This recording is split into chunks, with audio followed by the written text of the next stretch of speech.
Hello guys, hope you're really well. Coming at you live from well, not live, depends when you're watching it I suppose, but coming at you from a villa in the south of Turkey where I'm on holiday with my family. Not at the game tonight, as you can see, but I did find time to watch it, even though it is, well, midnight here, the game's finished at. I was up at 2:30 in the morning, English time, to get them out here. It's been a long day, but some occasions and some games will give you the energy you need, and I'm absolutely buzzing off that one. You have to be back in the Champions League, back where we belong, 4-0 winners, a perfect start. A really important night for Arsenal Football Club to announce themselves back on the European stage. Some great goals, and those highlights will be seen across the continent. And the draw has been pretty kind to us, and I think a home game against PSV was also a pretty kind platform from which to begin the group stage. But we absolutely took advantage of it, and Mikel Arteta will be thrilled, especially with another big game coming up against Spurs at the weekend. We may have to talk a little bit about team selection. I fear that Mikel Arteta might get quite prickly in his press conference if he's asked about the goalkeepers again. That does seem to be another talking point today. What I'm going to do is park that until the end of the video, because really, first and foremost, we need to talk about the performance from the guys who were out there, who were excellent tonight. And if you were picking a player to score Arsenal's first goal back in the Champions League, you probably would have chosen Bukayo Saka. He is, in many respects, the symbol of the club, the academy product, and produce is exactly what he does. I think most Arsenal fans would agree. He's not hit his scintillating best as yet this season, but time after time, he delivers goals, assists. This a tidy finish off his right foot after a shot from the edge of the box by Martin Odegaard. It settled Arsenal's nerves, and yeah, we were fantastic really from that point on. Leo Trossard, what a player he is. I mean, it's so funny, isn't it, to think back to January, the pursuit of Mykhailo Mudryk, which in the end might have cost Arsenal as much as 100 million euros. His subsequent struggles, obviously, with Chelsea. Still think there's a talented player in there, but we are not really seeing it at present. Arsenal turned to Trossard. I know a lot of fans felt a bit underwhelmed by that. Wow, well, they've got to be overwhelmed with his contributions since then. I mean, he is so good technically, both feet.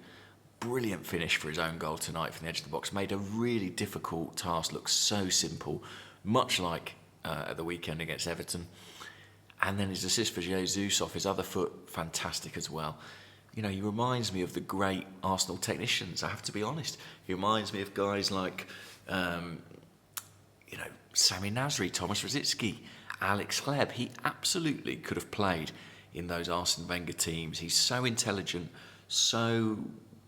he balances tactical understanding with improvisation in a way that Wenger would have loved, in a way that Arteta, I think, plainly does love. Gabriel Martinelli is a huge player in this team, but to have someone like Trossard to step in for him when he's injured, wow, what a position to be in that is. I really, really think he's an incredibly intelligent, gifted player, and in almost any other team in this league would be a nailed-on starter. I think he is going to start a lot of games for Arsenal this season. And I have to say, I thought that front three, who have never played together, as far as I'm aware, combined really well. So Jesus started, got his goal, fantastic strike. He was electric in the first half. Brought off relatively early, faded maybe a little bit in the second half. You'd probably expect that. He looks ready for Spurs at the weekend. That's what you would absolutely want. This was the perfect game for him to play. Got his goal, looked confident, looked physically sharp. Can't wait to see him up against Spurs at the weekend. But coming back to that front three, I thought there was a sort of Wenger-ish balance to them. I mean, maybe it's just because we were playing back in the Champions League and I was getting a bit nostalgic. But, having Trossard, Jesus and Saka, that felt like an Arsene Wenger trio. The old Nasri, Van Persie, Walcott, a centre-forward who can combine, who can do a bit of everything. One winger who's a bit more direct, someone who's going to go on the outside, someone who's going to, run at people with pace. And then on the other side, someone who's effectively a playmaker. We saw Wenger do that so many times. If it was Arshavin, Nasri, Cazorla on the left, and then Walcott most of the time on the right-hand side, pushing on, offering that width.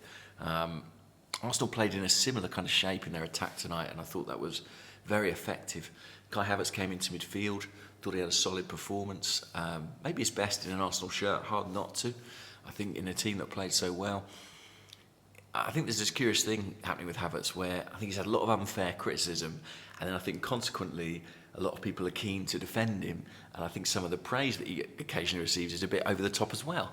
I think the truth is somewhere in the middle. I think he's been kind of fine in an Arsenal shirt, and I know hot takes aren't really my thing, so it shouldn't surprise you that I sort of sit in the middle there, but that is kind of how I see him at this point in time, and I'm absolutely okay with that. I think that's entirely normal for a player, so early into joining a new club and playing what is a new position, or certainly one that he's not played for some time, certainly not at Chelsea at any rate.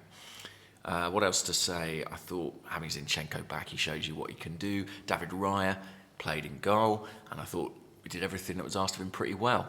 He came and collected a few crosses. I think that's a real strength of his game. He's very comfortable stepping out of his goal and almost playing like a third centre-back at times. Very composed in those scenarios. Made a couple of saves, none of which particularly stretched him. And he got the clean sheet. The clean sheet speaks for itself. Mikel Arteta will feel, I've changed my goalkeeper. I've had 2 clean sheets. And he'll be very happy with that. And I expect him to stick with Raya for the weekend. Great to see some of the subs get on as well. Fabio Vieira still looks sharp to me. For me, he would be starting the North London derby. There's just something about him. Something has shifted. Something has changed. Arteta said it himself a few weeks ago. The crowd react to him differently now. What a big moment it might have been for him to score that goal against Barcelona in pre-season. I don't know, it just felt like one of those moments where maybe he thought it reminded him of his talent and his place in this project. Emil Smith-Rowe getting off the bench at long last was very welcome to see. Reece Nelson as well getting his opportunity.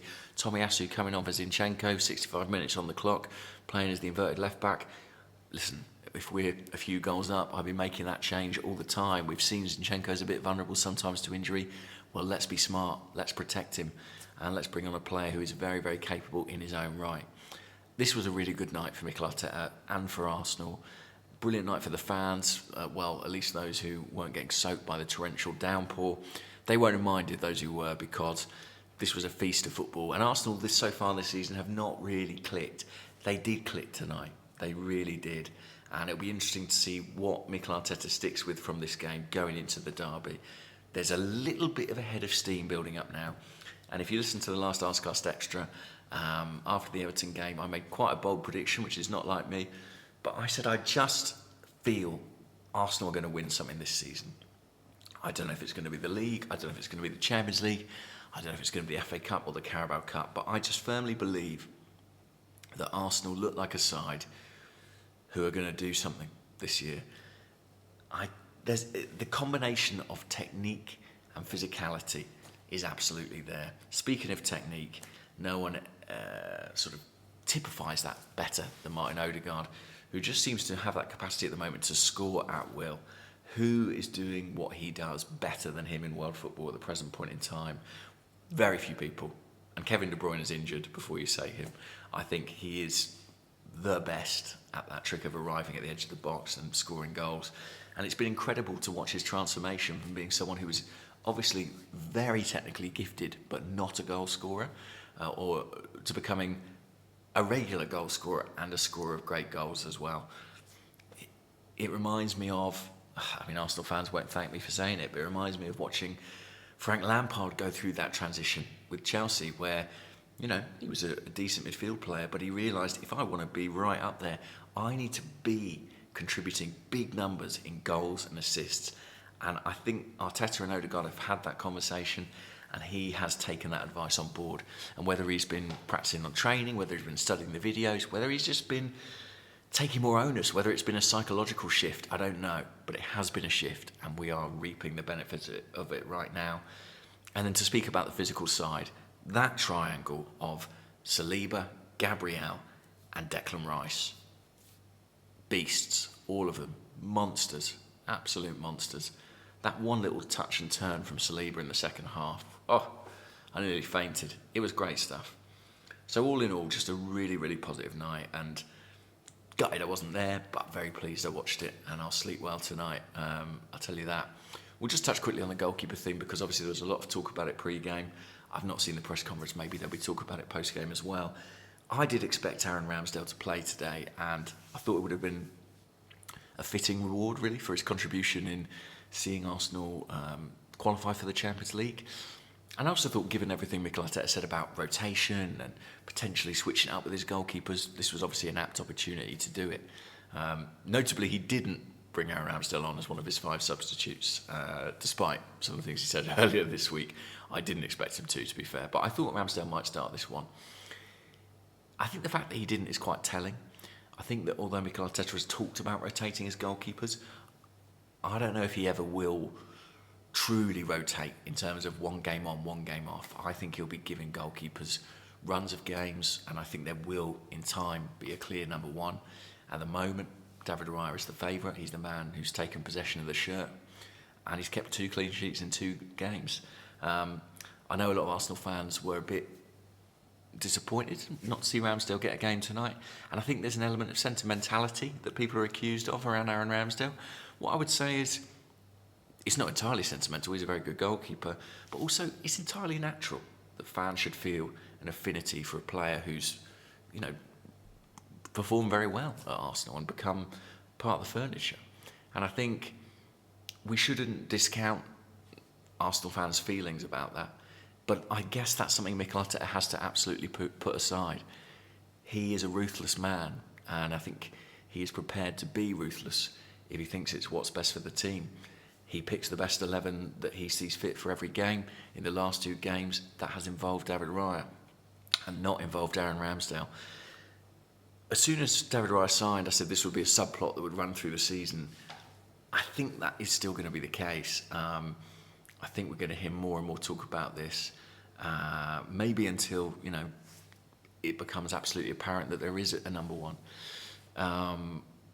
We may be headed in that direction, which obviously would be bad news for Aaron Ramsdale, but he's a fiercely competitive guy, and I think he'll be, in training tomorrow morning, trying to win that shirt back for the derby. So we shall see. I think it's a difficult task, given the impression Raya's made in his first couple of games. But it's a good battle, and it must make for some pretty intense training sessions. I've heard the quality of training among the goalkeepers at Arsenal since Raya came into the club, between Raya and Ramsdale and Karl Hein as well, has really gone up. And I think the club feel that they are pushing all of these guys and pushing them to their limits and to their best, which you hope will be a healthy thing.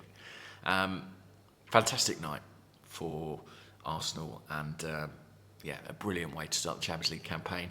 I'm going to get back to enjoying my holiday. I'm going to be here for the derby on Sunday as well.